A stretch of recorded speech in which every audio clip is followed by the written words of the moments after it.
வணக்கம் நண்பர்களே. ஒரு சேல்ஸ்மேன் ஓனர் ஆகிறது அப்படிங்கிறதுல இருக்கக்கூடிய மிகப்பெரிய சவால்கள் என்ன? நான் தடைகள் என்று சொல்ல மாட்டேன், சவால்கள் என்ன? அதில் முக்கியமான சவால் அவருடைய குடும்ப பொறுப்பு. இப்போ அந்த சேல்ஸ்மேனாக இருக்கவர் ஒரு குடும்பத்திற்கான தலைவராக இருக்கிறார். அவரை சார்ந்து நிதி அளவில், பொருளாதார அளவில், மற்ற வாழ்வாதார அளவில் அவரை சார்ந்து ஒரு குடும்பம் இருக்குமானால் அவர் ரிஸ்க் எடுக்க பயப்படுவார். சவால்களை எதிர்கொள்ளும் அந்த திறன், ரிஸ்க் என்று அழைக்கப்படுகிற ஆங்கில அந்த இடத்தில் அவர் பயப்படுவார். காரணம், நாம் எடுக்கும் முடிவுகளில் ஒருவேளை எதிர்பாராத தன்மையோடு ஒரு தவறு நிகழ்ந்துவிட்டால் மொத்த குடும்பம் பாதிக்கப்படும் என்ற அச்சம். இந்த அச்சம் காரணமாக அவர் அந்த சேல்ஸ்மேன்லேயே இருந்து அதிகம் சம்பாதிக்க முடியுமா, இன்சென்டிவ் கிடைக்குமான்னு தான் பார்ப்பாரே ஒழிய அவர் ஓனராக வேண்டும் என்று நினைக்க மாட்டார்.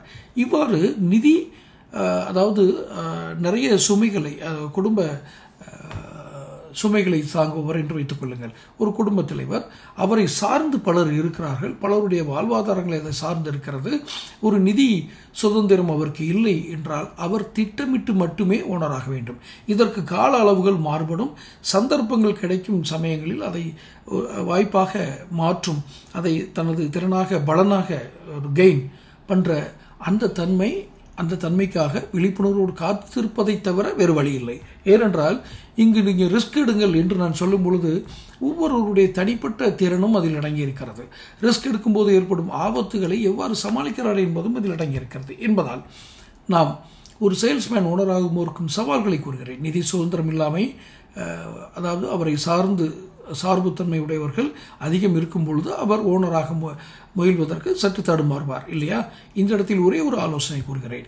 அவருடைய நிதி சுதந்திரம் மட்டும்தான் காரணம், அவருக்கு நிதி சுமைகள் மட்டும்தான் காரணம், குடும்ப உறுப்பினர்கள் அவரை சார்ந்து இருப்பது மட்டும்தான் காரணம் என்றால் நிச்சயமாக அதை கடந்து செல்ல இயலும்.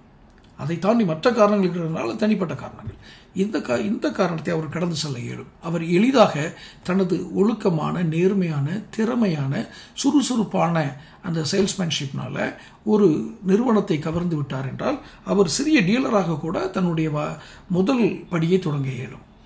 மிகப்பெரிய பணம் வைத்துக்கொண்டு, சொந்த இடம் வைத்துக்கொண்டு டிஸ்ட்ரிபியூட்டர்ஷிப் எடுப்பதை விட சிறிய டீலராக கூட அவர் ஆரம்பிக்க முடியும்.